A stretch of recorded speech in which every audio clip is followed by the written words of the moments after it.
નમસ્તે મિત્રો, આજે આપણા બગીચાની અંદર દવાનો સ્પ્રે કરવાનો છે.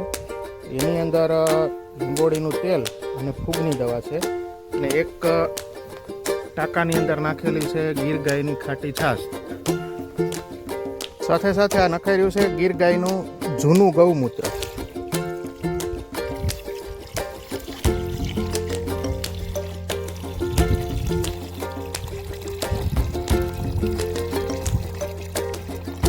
મિત્રો ફાઇનલી આપણે સ્પ્રે કરવાનું ચાલુ થઈ ગયું છે.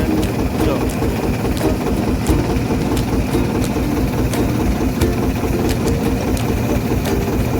સ્પ્રે થઈ ગયો છે લીંબોળીના તેલનો.